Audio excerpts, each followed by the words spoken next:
ആദ്യം വേണ്ട നമുക്ക് പഠിക്കാനുള്ള ഒരു മനോഭാവമാണ്. പഠിക്കാനുള്ള മനോഭാവം നമുക്കില്ലെങ്കിൽ എന്താ പറയാ, ഓക്സ്ഫോർഡ് യൂണിവേഴ്സിറ്റിയിലെ പ്രൊഫസർ വിചാരിച്ചാലും ആരെയും പഠിപ്പിക്കാൻ പറ്റില്ല. പഠിക്കണമെന്നൊരു താല്പര്യം നമുക്കുണ്ടാവണം. और अगर आपका सीखने का एटीट्यूड है तो एक छोटा सा बच्चा और नाली में पड़ा हुआ शराबी भी आपको बहुत कुछ सिखा सकता है. പഠിക്കാനുള്ള താല്പര്യം നമുക്കുണ്ടെങ്കിൽ ഒരു ചെറിയ കുട്ടിയോ എന്തിന് മദ്യപിച്ച ഓടയിൽ കിടക്കുന്ന ഒരാൾ പോലുമോ നമ്മളെ പഠിപ്പിക്കും, അഥവാ പഠിക്കാൻ നമുക്ക് അവസരം തരും. सो हम सब लोग जानते हैं कि डायरेक्ट सेलिंग क्या है, but today we will know what is not direct selling. ഇപ്പോ ഡയറക്ട് സെല്ലിംഗ് എന്താണ് എന്നൊക്കെ നമ്മൾ കേട്ടിട്ടുണ്ട്, നമ്മൾ പഠിക്കുന്നുണ്ടാവും. പക്ഷേ എന്താണ് ഡയറക്ട് സെല്ലിംഗ് അല്ലാത്തത് എന്ന് മനസ്സിലാക്കുന്നത് നമുക്ക് കൂടുതൽ ഗുണം ചെയ്യും. Direct selling is not a get quick risk scheme. അതായത് ഡയറക്ട് സെല്ലിംഗ് എന്ന് പറയുന്നത് പെട്ടെന്ന് പണം സമ്പാദിക്കാനുള്ള ഒരു കുറുക്കുവഴിയല്ല. പെട്ടെന്ന് പണം സമ്പാദിക്കാനുള്ള ഒരു കുറുക്കുവഴിയല്ല. ये एक ऐसा अपॉर्चुनिटी है जिसके माध्यम से आप बहुत बड़ा एसेट्स जनरेट कर सकते हैं और उस एसेट्स को अपनी नेक्स्ट जनरेशन में ट्रांसफर कर सकते हैं. യഥാർത്ഥത്തിൽ ഇതിന്റെ സൂത്രവാക്യം എന്ന് പറയുന്നത് വലിയ സമ്പത്ത് ഉണ്ടാക്കാനും അത് അടുത്ത തലമുറകളിലേക്ക് കൈമാറ്റം ചെയ്യാനും കഴിയുന്ന ഒരു അവസരം കൂടിയാണ്. सो जब भी आप किसी भी व्यक्ति को आरसीएम के बारे में बताते हैं तो उसे ये मत बताइए कि बहुत जल्दी आप यहाँ बहुत पैसा कमाने वाले हैं.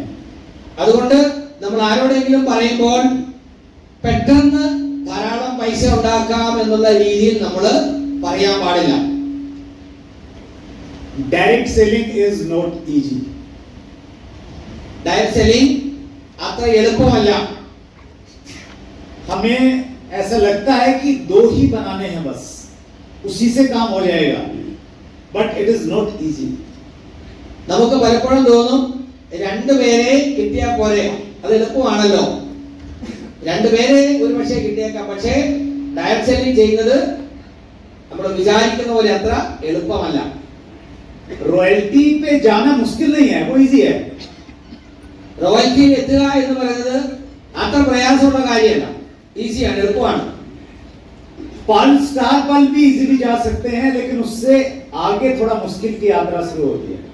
ഒരു പക്ഷേ പേളും സ്റ്റാർ പേളും ഒക്കെ അത്ര ബുദ്ധിമുട്ടില്ലാതെ നമുക്ക് എത്താൻ പറ്റും. എന്നാൽ അതിനപ്പുറം പോകണമെങ്കിൽ കുറച്ച് വെള്ളം കുടിച്ചേ പറ്റും.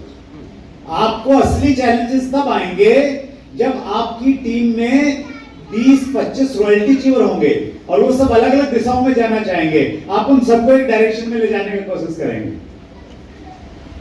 നിങ്ങളുടെ ടീമിൽ ഒരു 10-20 റോയൽറ്റി ആളുകൾ റോയൽറ്റിക്കാരാവുകയും അവരെല്ലാവരും അവരുടെ ഇഷ്ടത്തിന് പല ദിശയിലേക്ക് പോവുകയും ചെയ്യാൻ ശ്രമിക്കുമ്പോഴാണ് യഥാർത്ഥത്തിൽ നിങ്ങൾ പഠിക്കാൻ പോകുന്നത്, മനസ്സിലാക്കാൻ പോകുന്നത്.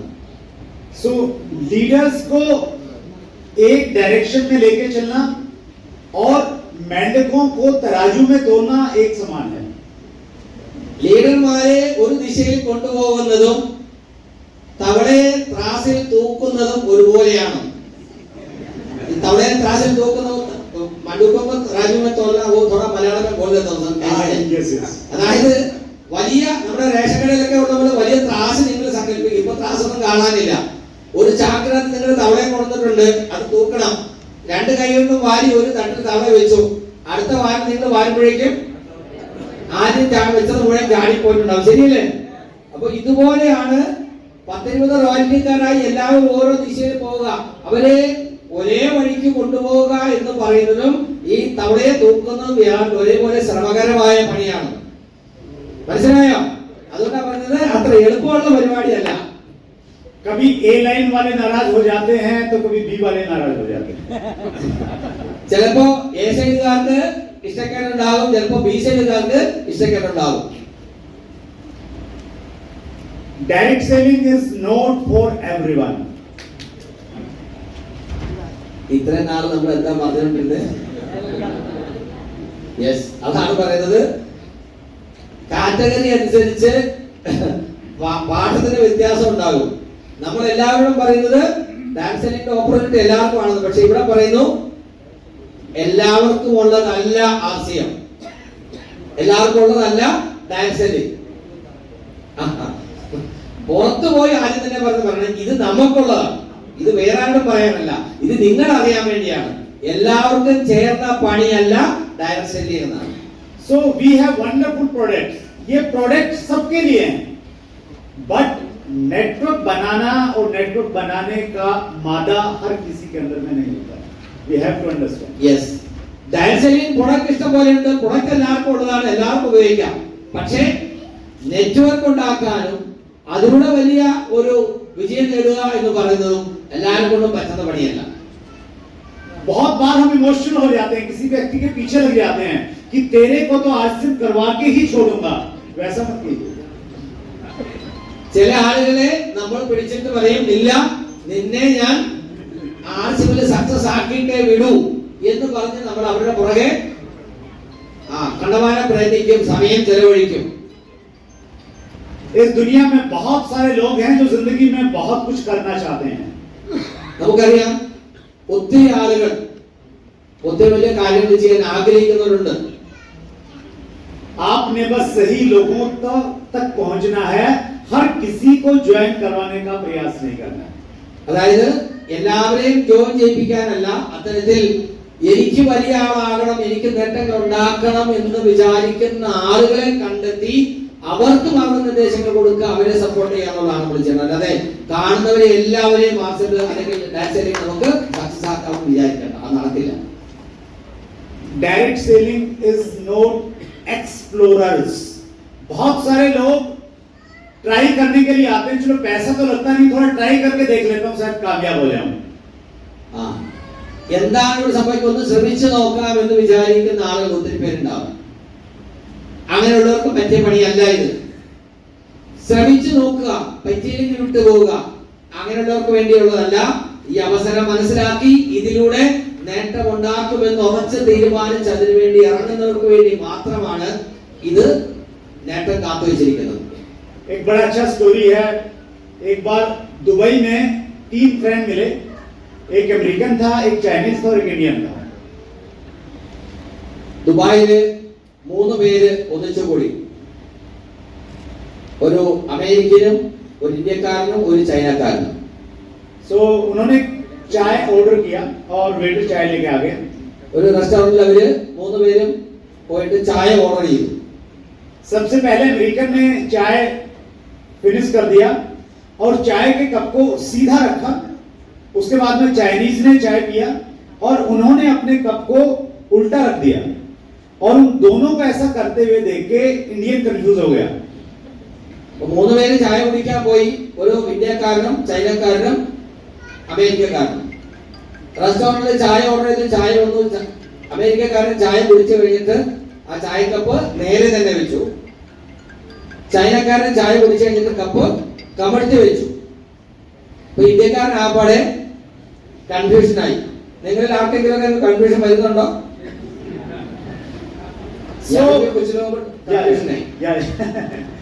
So उस कंफ्यूजन में उसने कप को ऐसे तिरछा रख दिया.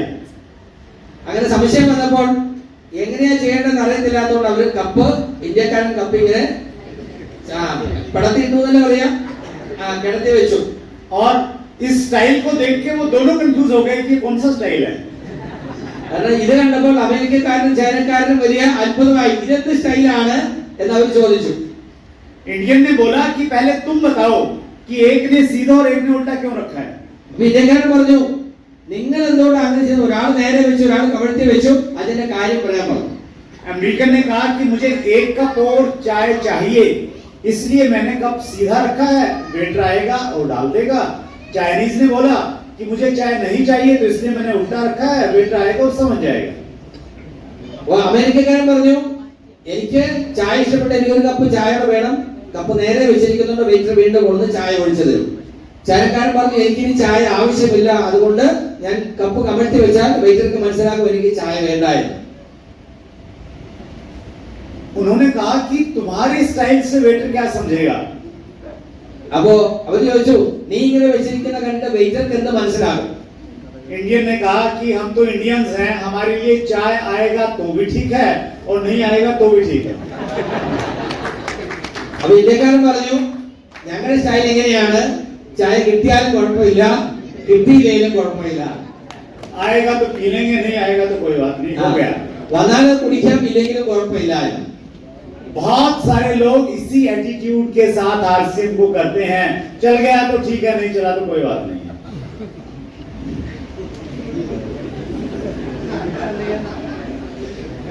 കൈയിടിച്ചല്ലേ? ഒത്തിരി ആളുകളാണ് പറഞ്ഞത്, ഒത്തിരി ആളുകൾ അങ്ങനെയാണ്, കിട്ടിയാ കുടിക്കാൻ, ഇല്ലെങ്കിലും കുഴപ്പമില്ല, ഇത് നടന്നാൽ ഒക്കെ ഇല്ലെങ്കിലും കുഴപ്പമില്ല എന്ന് വിചാരിച്ചുള്ള ആളുകളാണ് ഭൂരിപക്ഷം ആളുകൾ എന്നാ പറഞ്ഞത്. ഭൂരിപക്ഷമാണോ? ഹലോ, ഇവിടെ ഇരിക്കുന്ന ആളുകൾ എങ്ങനെയാ? ചായ കുടിക്കാനാണോ? യെസ്, യാപ്പി സബ് ചായ പീനെങ്കിൽ അങ്ങനെയാണെങ്കിൽ നല്ല കാര്യം നിങ്ങൾക്ക് വേണ്ടിയാകാം.